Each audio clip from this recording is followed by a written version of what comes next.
general principles of composting? Well, here in the community garden at Doso, you're doing a fantastic job already, I must say.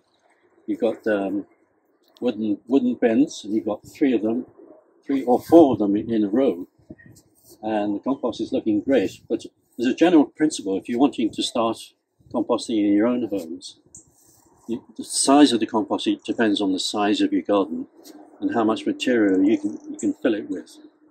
So you could start in an urban garden with these Dalek type affairs. They don't shoot you or anything like that. They just look a wee bit like a Dalek, and they're fine for a small garden. But for a larger garden, such as here, you need a bigger bin, perhaps a metre square or so. And you start by putting in coarse material at the base, brassica stems, raspberry canes, cuttings from trees and shrubs. And you put this coarse material at the base. And on this sort of scale, you put it up to, we would put it about halfway up with coarse material. And on top of that, you put semi-hardwood material.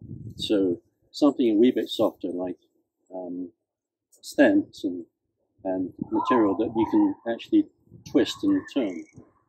And on top of that, you put soft material, like grass cuttings and leaves and weeds, and you take the soil off the leaves, off the weeds, and allow it to ferment. So making compost is a bit like making bread, in that you provide the right materials, the right amount of moisture, and a wee bit of warmth, and the microorganisms in these plants and in the soil will act upon it and digest it and ferment it.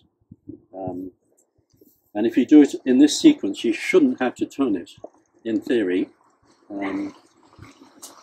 but be prepared to do so if for some reason it stagnates and doesn't start this fermentation. And then, as it's happened here today, it's been dug out and turned to start again. When you start a heap again, you want to put in some sort of accelerator, and that could be seaweed or chicken manure or something different, which will restart this digestion of the materials by the beneficial bacteria and fungi in the soil. And then towards the end, once you've got this this material, which is quite dark and rich, and humus, not humus as in chickpeas, but humus as in soil, then you cover it with something, and you cover it with some plants or some wool or some bracken or some straw, and then you put in, if you're into biodynamics, you put in these special preparations, the herbal preparations, which stimulate the compost into greater activity.